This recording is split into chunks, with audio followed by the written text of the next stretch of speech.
Hello everyone, welcome back. In today's video, I'm going to show you how to get Vercel token.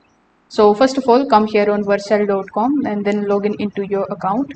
Now, once you are inside the dashboard, you just have to hover over to the left hand side, and here in the bottom corner, you are going to see your email address. So simply click on the three dots right next to it. Then simply click on the option of this gear icon. Now, when you are inside the settings of Vercel, among the given options over here, again you need to hover over to the left hand side and click on the option of tokens. Now this is the page where you can create and even manage your Vercel access tokens.